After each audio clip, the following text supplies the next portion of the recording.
আসসালামু আলাইকুম। লার্নফ্লুয়েন্সি চ্যানেলের পক্ষ থেকে পঞ্চম শ্রেণীর শিক্ষার্থী এবং অভিভাবকদের স্বাগতম এবং আমন্ত্রণ জানাচ্ছি আজকের এই টিউটোরিয়ালে। আজকে আমরা আলোচনা করব তোমাদের বাংলা বইয়ের মিনু বনফুলের লেখা এই গল্পটির অনুশীলনে তোমাদেরকে যে কর্ম অনুশীলন দিয়েছে, সৃজনশীল প্রশ্ন এবং বহু নির্বাচনী প্রশ্নগুলি দিয়েছে, এই ক্লাসে আমরা সেগুলোর সমাধান বা উত্তরগুলি করে ফেলবো। তো চলো আলোচনাটি শুরু করা যাক। শুরু করছি পরম করুণাময় মহান আল্লাহ তাআলার নামে। তো দেখো, এই গল্পের অনুশীলনে তোমাদেরকে কিন্তু কর্ম অনুশীলন দেওয়া হয়েছে, তাই না? আমরা সর্বপ্রথম কর্ম অনুশীলনের উত্তরগুলি একটু দেখে ফেলি, এরপর পর্যায়ক্রমে বহু নির্বাচনী প্রশ্ন এবং সৃজনশীল প্রশ্নের উত্তরগুলিও দেখে ফেলবো। তো দেখো, 1 নম্বর কর্ম অনুশীলনে তোমাদেরকে বলা হচ্ছে বিশেষ চাহিদা সম্পন্ন একজন শিশুকে নিয়ে গল্প, কবিতা বা সংক্ষিপ্ত রচনা লেখো। মনে রাখবে, তুমি যাই লেখো না কেন শিশুটির প্রতি যেন মমত্ববোধ প্রকাশ পায়। তো চলো আমরা এই 1 নম্বর কর্ম অনুশীলনের উত্তরটি একটু দেখে ফেলি। সমাধানটি দেখো। আমাদের পাড়ায় রিমন নামে একটা ছেলে আছে। সে জন্মগতভাবে শারীরিকভাবে কিছুটা ভিন্ন। হাঁটতে তার কষ্ট হয় এবং কথা বলতেও একটু সময় লাগে। অনেকেই তাকে দেখে অবাক হয়ে তাকিয়ে থাকে, কেউ কেউ আবার দূরে সরে যায়। কিন্তু আমি যখন তাকে কাছ থেকে দেখলাম তখন বুঝলাম সে অন্যদের মতোই হাসতে পারে, খেলতে ভালোবাসে এবং বন্ধু পেতে চায়। একদিন বিকেলে আমি মাঠে খেলছিলাম। রিমন এক কোণে বসে আমাদের খেলা দেখছিল।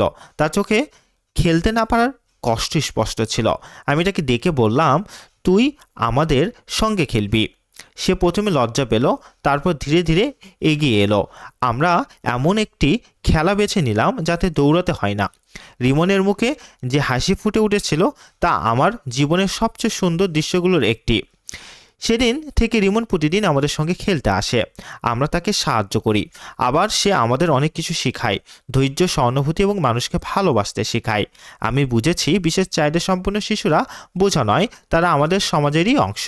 তাদের একটু সুযোগ, ভালোবাসা ও সম্মান দিলে তারাও নিজেদের মেধা ও আনন্দ দিয়ে আমাদের জীবন সুন্দর করে তুলতে পারে। তাই তাদের প্রতি অবহেলা নয়, দরকার আন্তরিক সহযোগিতা ও মানবিক আচরণ।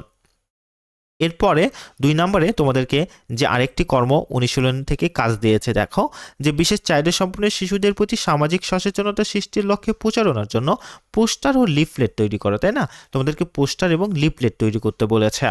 আচ্ছা, তো আমরা উত্তরটি দেখি। দেখো, সর্বপ্রথম আমাদেরকে পোস্টার বানাতে হবে, তাই না? তো দেখো, পোস্টারের শিরোনাম হবে সবাই মিলে গরিব সমান অধিকার, যেখানে মূল বার্তা হিসেবে আমরা লিখব, বিশেষ চাহিদা সম্পন্ন শিশুরা আমাদের সন্তান, তাদের অবহেলা নয়, দিন ভালোবাসা। শিক্ষা, খেলাধুলা ও সমাজে সমান সুযোগ চাই, সহানুভূতি নয়, দরকার সম্মান। যেখানে স্লোগান হবে ভিন্নতা নয় দুর্বলতা, ভিন্নতা আমাদের শক্তি। এরপর একটি লিফলেট বানাতে হবে, তাই না? তো লিফলেটের শিরোনাম হবে কি, দেখো যে বিশেষ চাহিদা সম্পন্ন শিশুদের অধিকারও আমাদের দায়িত্ব। কেন সচেতনতা জরুরি? বিশেষ চাহিদা সম্পন্ন শিশুরা সমাজের অবিচ্ছেদ্য অংশ। তাদেরও শিক্ষা, চিকিৎসা, খেলাধুলা ও সামাজিক জীবনের অংশগ্রহণের পূর্ণ অধিকার রয়েছে। এক্ষেত্রে আমাদের করণীয় তাদের সঙ্গে স্বাভাবিক আচরণ করা, স্কুলে অন্তর্ভুক্তিমূলক শিক্ষা নিশ্চিত করা, পরিবারকে সহযোগিতা করা, উপহাস বা অবহেলা না করা, বন্ধুত্বপূর্ণ পরিবেশ তৈরি করা। এখান থেকে বার্তা আমরা দিতে পারি, একটি সহানুভূতি বদলে দিতে পারে একটি শিশুর জীবন। আসুন বৈষম্য নয়, সমান সুযোগ নিশ্চিত করি। মানবতা হোক আমাদের প্রথম পরিচয়, তাই না? এরপর আমরা তোমাদের এখান থেকে যে বহু নির্বাচনী প্রশ্নগুলি দিয়েছে সেগুলোর উত্তরগুলি একটু দেখে ফেলি, চলো। তো দেখো, 1 নম্বর বহু নির্বাচনী প্রশ্ন বলা হচ্ছে তোমাদেরকে যে মিনুর সইকে, উত্তরটি হবে ঘ নম্বর শুকতারা। এরপর দেখো, 2 নম্বরে তোমাদেরকে বলা হচ্ছে যে মিনুর বাবা অনেক দূরে বিদেশে আছে। এখানে দূর বিদেশ বলতে কোনটিকে বোঝানো হয়েছে? উত্তরটি হবে গ নম্বর পরপার। এরপর দেখো, 3 এবং 4 নম্বর প্রশ্নের জন্য তোমাদেরকে একটি উদ্দীপক দেওয়া হয়েছে। তো উদ্দীপকে বলা হচ্ছে কি যে মায়ের ভালোবাসা পাওয়ার প্রচণ্ড আকাঙ্ক্ষা, মাকে না দেখার অব্যক্ত ব্যাকুলতা কলকাতায় থাকা ফটিকের মনকে আচ্ছন্ন করে রাখে। শহরের অনাত্মীয় পরিবেশ থেকে বাঁচার জন্য মাঝে মাঝে তার মন কেঁদে ওঠে মা মা বলে। মায়ের কাছে ফিরে যাবার আশায় থেকে ফটিক একদিন সবার কাছ থেকে চিরদিনের ছুটি নিয়ে অসীমের পথে পাড়ি জমায়। এখান থেকে 3 নম্বরে তোমাদেরকে বলা হচ্ছে যে উদ্দীপকটিতে মিনু গল্পের কোন বিষয়টি লক্ষ্য করা যায়? উত্তরটি হবে ক নম্বর আত্মীয়ের অনাদর, অবহেলা। 4 নম্বরে তোমাদেরকে বলা হচ্ছে যে উদ্দীপকটিতে মিনু ও ফটিকের পরিণতির ক্ষেত্রে প্রযোজ্য নিচের কোনটি কোনটি? উত্তরটি হবে 2, স্বাভাবিকতা জীবনে অপরিহার্য এবং পারস্পরিক সহমর্মিতা জীবনকে বাঁচিয়ে রাখে। অর্থাৎ এখান থেকে উত্তরটি হবে গ নাম্বার। আশা করি বুঝতে পেরেছো, তাই না? এরপর আমরা তোমাদের এখান থেকে যে সৃজনশীল প্রশ্নটি দেওয়া হয়েছে তার উত্তরগুলি পর্যায়ক্রমে ক খ গ ঘ আমরা একটু দেখে ফেলি। চলো, তো দেখো 1 নম্বর সৃজনশীল প্রশ্ন, অর্থাৎ তোমাদের এখান থেকে সৃজনশীল প্রশ্নের ক নম্বরে বলা হচ্ছে যে মিনু কার বাড়িতে থাকতো। উত্তরটি হবে মিনু দূর সম্পর্কের পিসিমার বাড়িতে থাকতো। খ নম্বর বলা হচ্ছে ষষ্ঠ ইন্দ্রিয় বলতে কি বোঝানো হয়েছে। উত্তর, ষষ্ঠ ইন্দ্রিয় বলতে পঞ্চ ইন্দ্রিয়ের বাইরের একটি বিশেষ দিক অর্থাৎ মনকে বোঝানো হয়েছে। প্রত্যেক মানুষেরই 5টি ইন্দ্রিয় আছে। লেখক এই পঞ্চ ইন্দ্রিয়ের বাইরে মানুষের ভিতরে এক প্রকার অদৃশ্য অনুভূতির কথা বলেছেন। সে অনুভূতির উৎস হলো মানুষের মন বা হৃদয়। ষষ্ঠ ইন্দ্রিয় বলতে এই মনকে বোঝানো হয়েছে।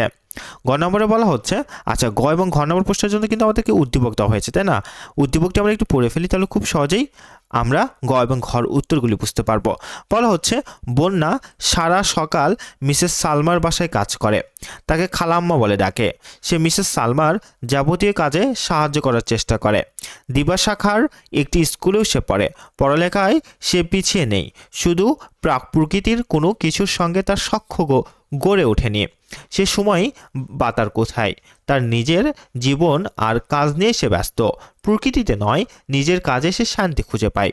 বন্যা তার কাজ দিয়ে কথা দিয়ে মিসেস সালমাকে এমন করে নিয়েছে যে মিসেস সালমাও বন্যাকে পরিবারের অন্য সদস্যের মতো মনে করে।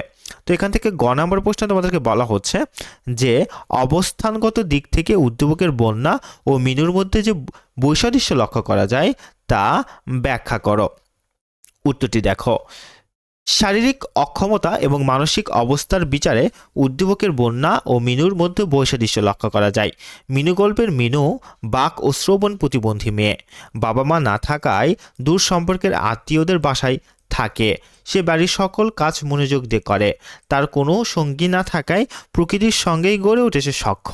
সে স্বপ্ন দেখে, আচ্ছা, সে স্বপ্ন দেখে, এখানে কিন্তু সে হবে, হ্যাঁ, সে স্বপ্ন দেখে তার বাবা একদিন ফিরে আসবে, আর এই স্বপ্নই তাকে সকল প্রতিকূলতা অতিক্রম করতে সাহায্য করে।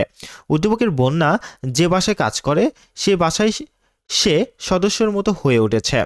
সে স্কুলে পড়ে, নিজের জীবন ও কাজ নিয়ে তার ব্যস্ততা। পারিবারিকভাবে সে সবার সাথে মিশে গেছে, কিন্তু মিনি তা পারেনি। কাজ আর আত্মভাবনায় ডুবে থাকে মিনু। বন্যার তেমন দুঃখ না থাকলেও মিনুর মধ্যে বাবার জন্য প্রতীক্ষার কষ্ট লক্ষ্য করা যায়। তাই দুজনের মধ্যে অবস্থানগত বৈসাদৃশ্য লক্ষ্য করা যায়। এবার ঘ নম্বর প্রশ্ন তোমাদেরকে বলা হচ্ছে বন্যার শিক্ষা ছিল প্রাতিষ্ঠানিক আর প্রকৃতি হচ্ছে মিনুর পাঠশালা। কথাটি বিশ্লেষণ করো। উত্তর, বন্যা প্রাতিষ্ঠানিক শিক্ষা লাভ করলেও মিনু শিক্ষা লাভ করেছে প্রকৃতি থেকে। মিনু গল্পে মিনু একই সাথে বাক ও শ্রবণ প্রতিবন্ধী এবং পিতামাতা হারা ইতিম। সাধারণ মানুষের ভালোবাসা না পাওয়ায় প্রকৃতিকেই সে আপন করে নিয়েছে। মনে মনে সে সৃষ্টি করেছে কল্পনার জগৎ। ভোরবেলার নতুন সূর্যকে নিজের জ্বালানো চুল্লির সঙ্গে তুলনা করতেই তার ভালো লাগে। হলদে পাখি দেখে তার মনে পুলক জাগে। ভোরের শুকতারাকে সে নিজের সই বানিয়েছে, কেননা এত ভোরে সেই তাকে সঙ্গ দেয়। প্রকৃতি থেকেই সে প্রতিনিয়ত শিক্ষা লাভ করে। অন্যদিকে উদ্দীপকের বন্যা বাড়ির কাজ করলেও সে পেয়েছে গৃহকর্তার ভালোবাসা। সে স্কুলে গিয়ে শিক্ষা লাভের সুযোগ পায়। পরিবারের সদস্যর মতোই জীবন অতিবাহিত করে, তাই তাকে প্রকৃতি থেকে শিক্ষা নেওয়ার প্রয়োজন পড়ে না। অর্থাৎ বন্যা প্রাতিষ্ঠানিক শিক্ষা লাভের সুযোগ পেলেও মিনুর ক্ষেত্রে তা সম্ভব নয়। সে বিরূপ সমাজে বসবাস করায় মানুষের সহানুভূতি পাচ্ছে না, আর তাই পাঠশালারূপ প্রকৃতি থেকেই মিনু শিক্ষা লাভ করছে। প্রকৃতি তার নিয়মের মাধ্যমে মিনুকে শিক্ষা দিয়ে চলছে। তো এই ছিল তোমাদের জন্য আজকের এই আলোচনাটি। আমরা কিন্তু ধারাবাহিকভাবে তোমাদের প্রত্যেকটা অধ্যায় থেকে এভাবে অনুশীলনের সমাধানগুলি করে দেব। ভিডিওটি ভালো লেগে থাকলে লাইক দেবে এবং অবশ্যই লার্ন ফ্লুয়েন্সি চ্যানেলটিকে সাবস্ক্রাইব করবে। ভালো থেকো, সুস্থ থেকো। আসসালামু আলাইকুম।